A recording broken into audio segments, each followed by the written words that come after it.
Yarana, bonjour, une vidéo sur le thermolaquage, alias la peinture en poudre, alias powder coating. Qu'est-ce que c'est, comment est-ce qu'on procède et comment on peut passer d'éléments comme cela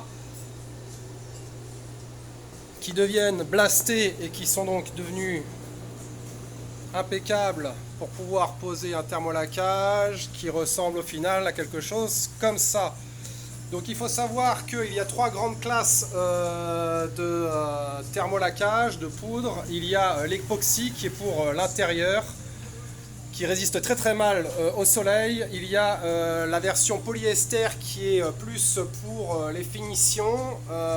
Et il y a la version mixte qui est celle que l'on utilise nous.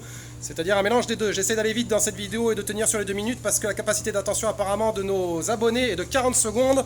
Ensuite, ils passent sur des sites cochons. Je le sais, j'ai les adresses.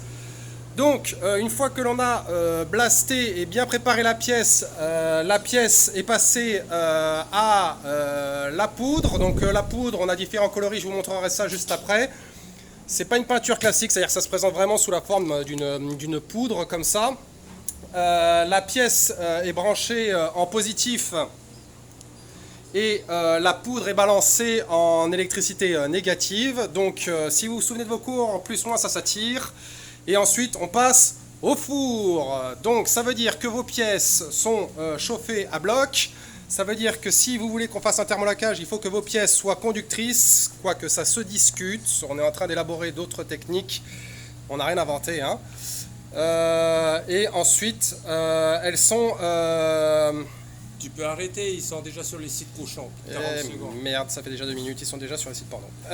Donc ça passe au four, comme je le disais, très chaud. Il faut que la pièce puisse résister à la chaleur. Donc les trucs en plastique, c'est non. Les trucs en bois, c'est non. Les belles-mères, c'est non.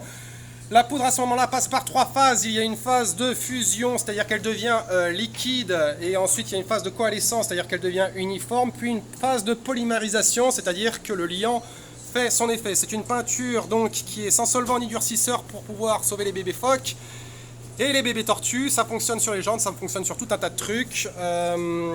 On peut dire aussi qu'elle est 3 fois plus dure qu'une peinture classique standard.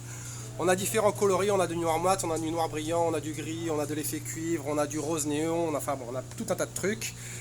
C'est des peintures que vous retrouvez dehors, par exemple sur les portails ou sur les grosses machines-outils. C'est pas forcément la meilleure finition comme une peinture au flingue, ça pourrait l'être, mais ça reste quand même pas dégueulasse.